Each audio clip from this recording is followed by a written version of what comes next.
THN news. Nasirabad भरिसां ॻोठ मियांदाद चिंजणी ऐं भरपासे वारनि ॻोठनि जा रहावासी 4 सालनि खां बिजलीअ जो दीदार करण लाइ परेशान ऐं बेताब आहिनि। को बि नुमाइंदो लड़ी कोन आयो।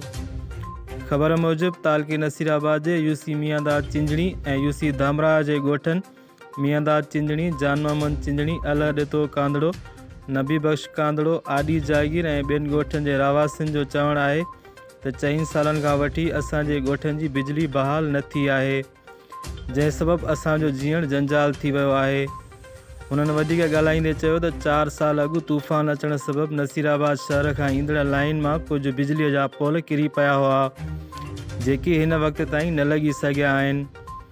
हुननि वधीक दाईंदे चयो त 4 साल गुज़रण बावजूदु को बि चूंडियल नुमाइंदो वटनि लड़ी कोन आयो आहे, जंहिं सबबु सख़्तु परेशानीअ खे मुंहुं ॾेई रहिया आहियूं। हुननि चयो त बिजली न हुजण करे काफ़ी मसइलनि जनम वरितो आहे। हिन वक़्तु सभ खां अहम कमु पाणी, बिजली ऐं तइलीम आहे। पाणी इंसान जो जियापो आहे, बिजली रोशनियुनि जो सफ़र आहे ऐं तइलीम इंसान जो ॾीओ आहे। ॻोठाणनि साले शरीफ़, नादर अली, मोहिब अली, साबिर अली ॻाल्हाईंदे चयो त असां जूं बुनियादी सहूलियतूं जल्द खां जल्द फ़राहम कयूं वञनि, जिन में पाणी, बिजली, तइलीम ऐं गैस अहम आहिनि, न त ॿी सूरत में एहतजाज जो दाइरो वसी कयो वेंदो।